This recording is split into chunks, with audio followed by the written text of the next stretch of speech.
সুন্দর করে চলতে পারি, সুন্দর করে খাইতে পারি, সুন্দর করে আমি এই দুনিয়াতে বসবাস করতে পারি। এই জন্য আল্লাহ সবচেয়ে বড় নিয়ামত জমি দিয়েছে। আল্লাহ আসমান দিয়েছেন, সূর্য দিয়েছেন, কত কিছু দিয়েছেন। আল্লাহ তাআলা বলেন, তোমাদের প্রতি আমি যে অনুগ্রহ করেছি, যে দয়া করেছি, প্রত্যেকটা দয়া করে তোমরা স্বীকার করে নাও। আমি আল্লাহ তাআলা তোমাদের পিছনের সব গুনাহ আল্লাহ ক্ষমতা করে মাফ করে দেব। তাই যখন এক কবি বলেছেন, মারিফাতুহু শিনাসতুহু মারিফাতুহু রুয়াতে হেলালুহু সাজাতুহু।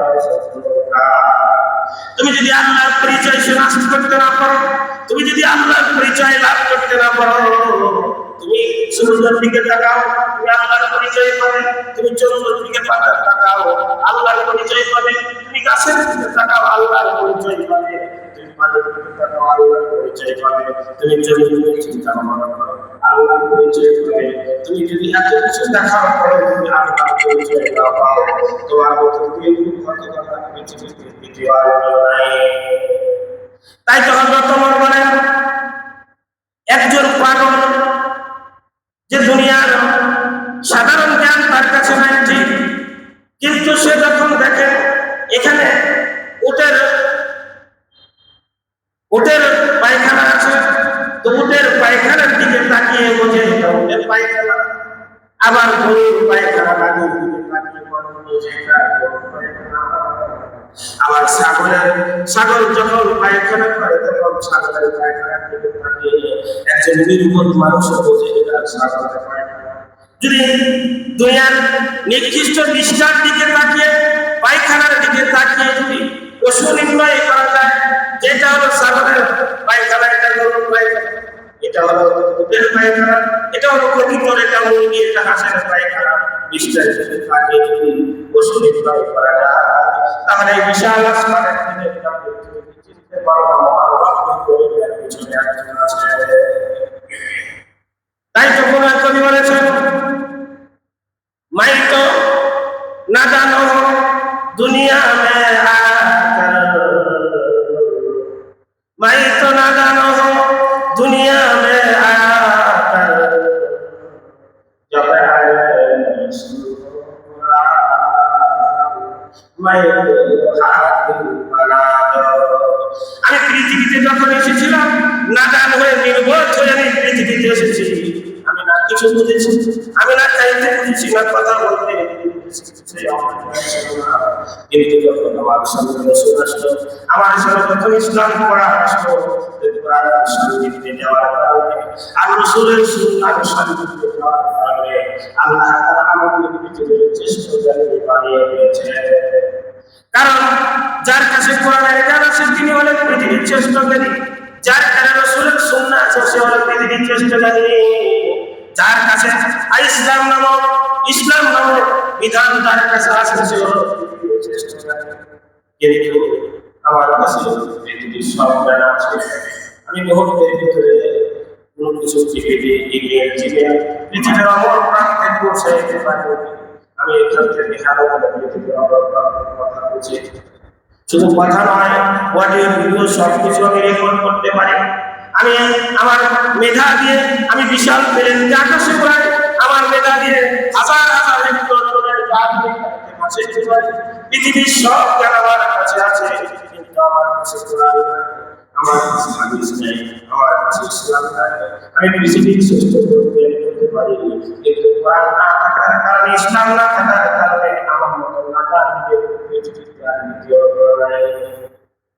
তাই তো হযরত ওমর বলেন,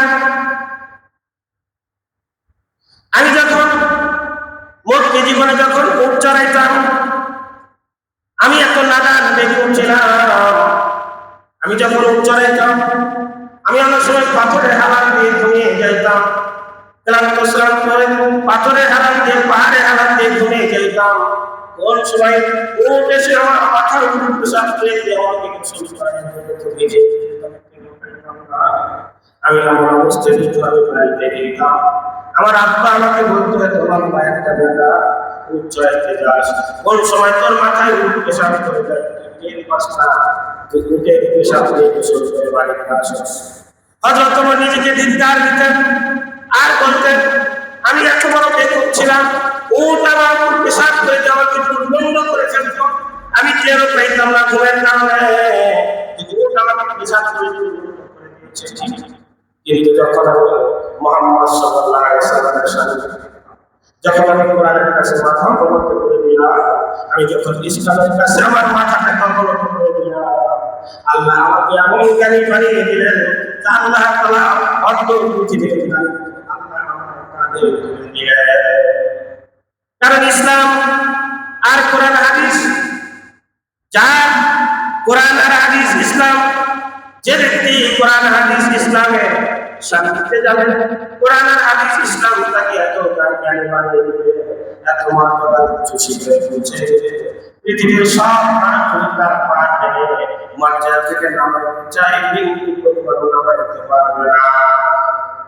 তাই তো আমি কত সময় বলেছিলাম, বাদশাহ আলমগীর 50টা বছর ভারতবর্ষের রাষ্ট্রপ্রধান ছিলেন। আল্লাহ তাআলা বাদশাহ আলমগীর যখন কোরআনের কাছে মাথা অবনত করে দিয়েছে, আল্লাহর বিধানের কাছে যখন মাথা অবনত করে দিয়েছে, যখন ইসলামের কাছে নিজেকে সঁপে দিয়েছে, তো আল্লাহ তাআলা মর্যাদা বলে 50টা বছর ভারতবর্ষের প্রেসিডেন্ট ছিলেন, কখনো তাকে প্রেসিডেন্টের ক্ষমতা থেকে নামাতে পারে নাই। কারণ কোরআনের এত পাওয়ার, ইসলামের এত পাওয়ার, রাসূলের সুন্নাহর এত পাওয়ার, যারা কোরআন আর হাদিস রাসূলের সুন্নাহ রূপে ধারণ করবে, আল্লাহ তাআলা তাদের এত পাওয়ার পৃথিবীর ক্ষমতা, পৃথিবীর পুরো শাসক, পৃথিবীর পুরো জয় তাকে বিপদে ফেলে দেবে, কখনো বিপদে ফেলাইতে পারবে না। তাই তো দেখেন হযরত বেলাল হাবশী রাদিয়াল্লাহু তাআলা, ওই তার জন্মস্থান হাবশায়, কিন্তু কোরআনের ভালোবাসায়, রাসূলের ভালোবাসায় আর ইসলামের ভালোবাসায় সব কিছু বিসর্জন দিয়ে যখন মক্কা রাসূলের শান্তি যখন আসলো, মক্কাতে যখন আসলো, কোরআনের ভালোবাসা আর রাসূলের ভালোবাসা বেলাল হাবশী অন্তরে এত আল্লাহ তাআলা এত শক্ত করে বসিয়ে দিয়েছিলেন যে উমাইয়া ইবনে খালফের বড়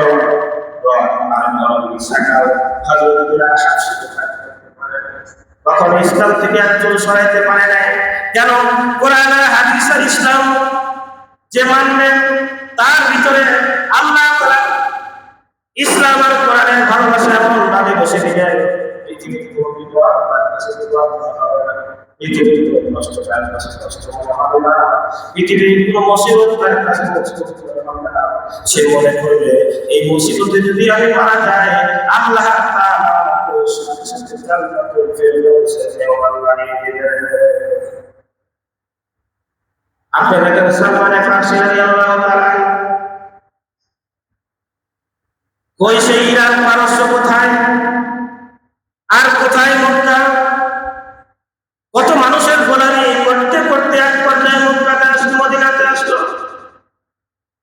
তিনি বাপ ছেড়েছেন, মা ছেড়েছেন, স্ত্রী সন্তান সব ছেড়ে দিয়েছেন, বাড়ি ছেড়ে দিয়েছেন, দেশ ছেড়ে দিয়েছেন, সব ছেড়ে দিয়ে মুহাম্মদকে পাওয়ার জন্য মদিনাতে আসলেন, কোরআনের সামনে আসলেন। আল্লাহ তাকে এত মর্যাদার উচ্চ শিখরে পৌঁছে দিলেন, কিয়ামত পর্যন্ত যত মানুষ সালমান ফারসির নাম উচ্চারণ করবে, শুধু সালমান ফারসি বলবে এমনটা নয়, সাথে সাথে বলবে রাদিয়াল্লাহু তাআলা। তাই তো গুরু এক কবি বলেছেন, মাই দূর হো মাই মজবুর হো, মাই কদর হো,